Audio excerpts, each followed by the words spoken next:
Yan, nakikita nyo ba yan? Yan po ang nyug na apat ang mata. Meron akong natapos dito. Anong nakarang araw pala. Pakishare po nating video ha. Maraming salamat talaga sa lahat po na nanood ng video ni Kabiboy.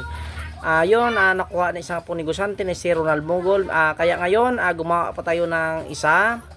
Nyug na apat ang mata, mukha at saka likod. Yan, napakakinis, napakaganda po. At ito po ay merong Holy Trinity o nyug po na napakaliit. Ito pong nyug na apat na mata ay napakaganda po talaga sa negosyo at maging pangkalahatan. Kung tingnan nyo po yan, pwede po ito sa babae, pwede po ito sa lalaki ha. Yan. Yan. Kaya yan na siya, maliit lang po yan. Parang sardinas lang po ang laki ng puwet. Pwede sa babae, pwede sa mga lalaki. Ito pong gamit po natin ni Kabiboy ay automatic po ito. Ibig sabihin, automatic ay wala ka nang gagawin, wala ka nang dasal-dasal na gagawin kasi siya nga ay automatic. Kusang suot lang po, ay pagsuot po nito ay gagana na po ito kasi ito ay na-blessingan na po.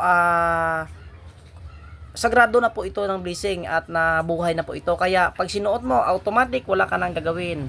Yan, nyug na apat ang mata. Napakaganda sa pamumuhay, napakaganda sa negosyo.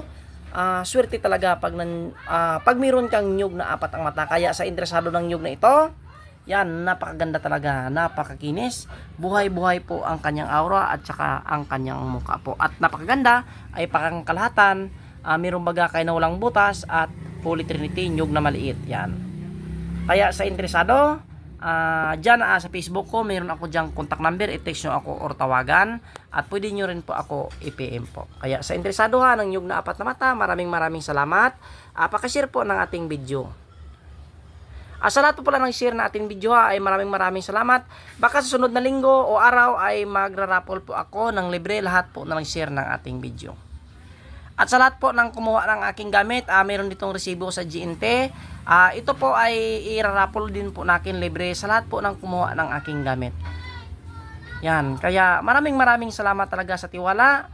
Sa lahat ng kumuha sa akin ng gamit, dito man sa amin, sa Pilipinas, Luzon, Visayas, Mindanao, at saka sa labas ng bansa. Palagi ko yan sinasabi, maraming salamat po.